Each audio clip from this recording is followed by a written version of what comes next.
Hi friends, நான் இன்றைக்கி வந்து பார்த்திங்கன்னா வெண்டைக்காய் புளிக்காய் தான் வந்து செய்ய போகிறேன். ரொம்ப ஈஸியாக ரொம்ப சிம்பிளாக வந்து செஞ்சிடலாம். டேஸ்ட்டும் பார்த்திங்கன்னா சூப்பராக இருக்கும்.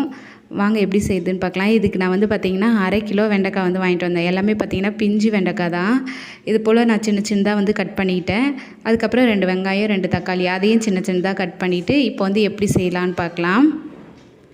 ஃபஸ்ட்டு வந்து ஒரு கடாயில் வந்து எண்ணெய் ஊற்றிக்கலாம். கொஞ்சம் கடுகு உளுத்தம்பருப்பு 2 சேர்த்து இதில் வந்து போட்டுக்கிறேன். கடுகு உளுத்தம்பருப்பு பொரிஞ்சதுக்கப்புறமா நம்ம வந்து கட் பண்ணி வச்சுருக்க வெங்காயத்தையும் இது கூட சேர்த்து நல்லா வதக்கி விட்டுக்கலாம். நான் வந்து பார்த்திங்கன்னா வெண்டைக்காய் வந்து தனியாக வந்து வதக்கலை, இது கூடவே சேர்த்து தான் நான் வந்து வதக்க போகிறேன். தனியாக வந்து அந்த கொழகொழப்பு போகணுன்றதுக்காக சில பேர் வதக்குவாங்க. நான் அப்படிலாம் செய்யலை. இது கூட வதக்கினாலும் அந்த கொழகொழப்பு அந்த வழுவழுப்பு தன்மைலாம் போயிடும். வெங்காயம் நல்லா வதங்கினதுக்கப்புறமும் தக்காளியை வந்து சேர்த்து வதக்கலாம். தக்காளியும் பார்த்திங்கன்னா நல்லா வதங்கிடுச்சு. இப்போ வந்து இது கூட கொஞ்சமாக வந்து மஞ்சத்தூளும் கொஞ்சம் வந்து தனி மிளகாத்தூள், கொஞ்சம் காரத்துக்கு வந்து தனி மிளகாத்தூள் சேர்த்திங்கன்னா சூப்பராக இருக்கும். கொஞ்சம் காரசாரமாகவும் இருக்கும். அதையும் சேர்த்து நம்ம வந்து நல்லா வதக்கி விட்டுக்கலாம்.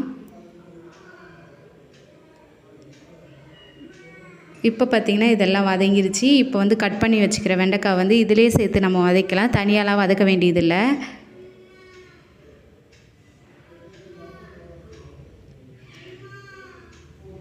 நல்லா வதக்கி விட்டுக்கோங்க. சிம்மில் வச்சே பார்த்திங்கன்னா வதக்கணும். அப்போ தான் வந்து அந்த அடி பிடிக்காமல் இருக்கும். ஏன்னா அந்த வழுவழுப்பு தன்மைக்கு அடி பிடிக்க ஆரம்பிச்சிடும். அதனால் நம்ம வந்து சிம்மில் வச்சே வதக்கும் போது நம்மளுக்கு வந்து அடியெலாம் பிடிக்காது. அது அப்படியே நல்லா நூல் நூலாக பிரிஞ்சு வந்துடும். பார்த்திங்கன்னா நல்லா வந்துருச்சிங்களா? அவ்வளோதான். ரொம்ப சிம்பிள் தான், ஈஸி தான். கொஞ்சம் லைட்டாக வந்து புளி தண்ணி வந்து அப்படியே தெளித்து விட்டா மாதிரி, தண்ணியும் புளி தண்ணியும் வந்து தெளித்து விட்டா மாதிரி இதை வந்து செய்ய போகிறோம். இப்போ தேவையான அளவுக்கு உப்பு வந்து சேர்த்துக்கலாம். அப்போ தான் கொஞ்சம் சீக்கிரம் நல்லா வதங்கும்.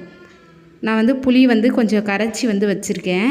அது வந்து சும்மா லைட்டாக வந்து ரொம்ப புளி போடக்கூடாது, ரொம்ப புளிப்பாயிடும். தக்காளி வேறு சேர்த்துருக்கோம் இல்லைங்களா? அதனால் லைட்டாக வந்து புளி வந்து சேர்த்து அப்படியே தெளித்து விட்டுறணும் தண்ணியோடு சேர்த்து. அதிலே அப்படியே அந்த சிம்மிலே வச்சு நம்ம வதக்கணுன்னா நல்லா வெந்துடும். பார்த்திங்கன்னா நான் சிம்மிலே வச்சு வதக்கிட்டேன். வெண்டைக்காய் புளிக்காய் வந்து சூப்பராக வந்து ரெடி ஆகிடுச்சு. அவ்வளோதான். ரொம்ப சிம்பிள் தான், ரொம்ப ஈஸியாக செஞ்சிடலாம். இது போல் ட்ரை பண்ணி பாருங்கள். இதிலே வந்து சாப்பாடு போட்டு பெரட்டி கூட சாப்பிட்டாலும் சூப்பராக இருக்கும். ரொம்ப சிம்பிளான ஒரு வெண்டைக்காய் புளிக்காய் வந்து ரெடி ஆகிடுச்சு. உங்களுக்கு இந்த வீடியோ பிடிச்சிருந்ததுன்னா லைக் பண்ணுங்கள், ஷேர் பண்ணுங்கள், கமெண்ட் பண்ணுங்கள். மறக்காமல் சப்ஸ்கிரைப் பண்ணுங்கள். ட்ரை பண்ணியும் பாருங்கள்.